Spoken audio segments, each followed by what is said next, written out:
दोस्तों जय हिंद। रणवीर सिंह की तरफ से हमारे हजारों ने लाखों स्टाफ सिलेक्शन कमीशन के सताए हुए एसएससी जीडी उम्मीदवारों को मैं सलाम करता हूं।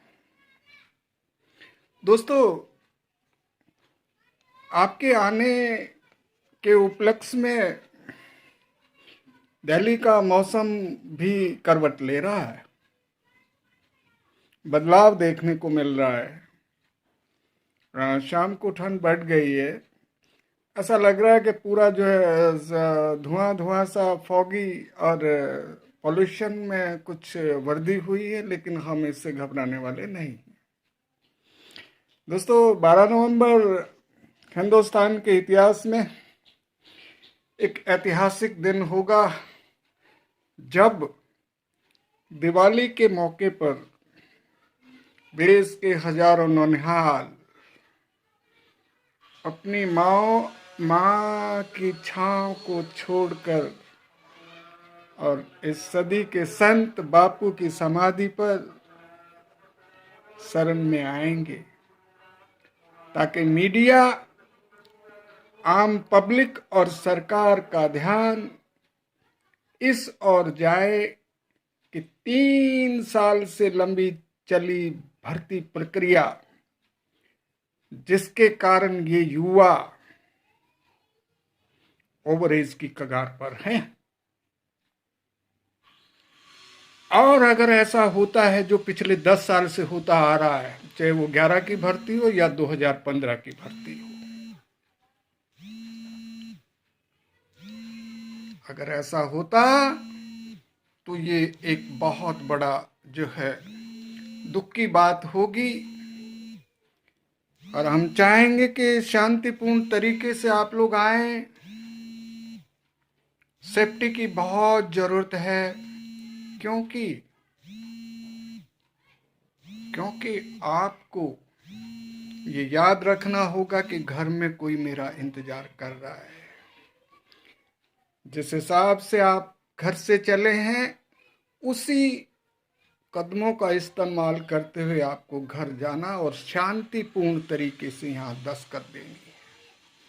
जो लोग अभी घरों से नहीं चले हैं, मैं उनके लिए भी राय दूंगा कि वो अपना स्वेटर वगैरह भी जरूर ले लें, क्योंकि कल के और तापमान में आज में कुछ थोड़ा सा फर्क है। कंबल जरूर ले लें।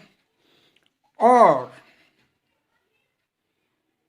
उम्मीद करते हैं कि ये जो ऐतिहासिक धरना प्रदर्शन, जिसमें देश भर के हजारों अलग अलग राज्यों से जो उम्मीदवार भाग लेंगे, इस देश की तदबीर और तस्वीर बदलने का आमादा जो रखते हैं, एक नई दिशा और दशा तय करेगा 12 नवंबर का धरना प्रदर्शन।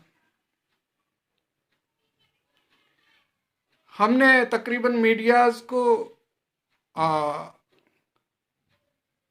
इनविटेशन दे चुके हैं कि आइए इस हक की लड़ाई में धंधों को छोड़ के अब तो इलेक्शन भी समाप्त हो गया है, और आइए युवाओं की आवाज बुलंद करें ताकि सरकार के संज्ञान में जाएं।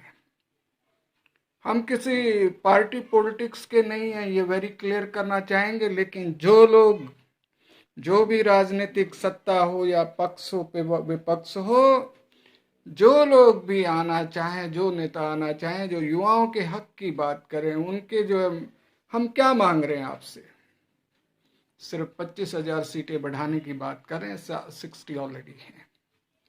तो वो नेता लोग भी, जो भी किसी भी पार्टी सत्ता पक्ष या विपक्ष का हो, सादर आमंत्रित है हक की लड़ाई में, क्योंकि ये पॉलिटिकल मंच नहीं है। हमारी जो है गुहार तो माननीय प्रधानमंत्री जी तक है और आवाजें जा रही है, लेकिन दुख की बात है कि गृह मंत्री जी और गृह राज्य मंत्री जी को बार बार उनके ऑफिस में टेलीफोन करने और उनके जो विशेष सहायकों से बात करने के बावजूद आज तक नहीं बुलाया गया। कोई बात नहीं, वी आर लुकिंग फॉरवर्ड। आइए इस हक की लड़ाई में शांतिपूर्ण भागीदारी निभाएं।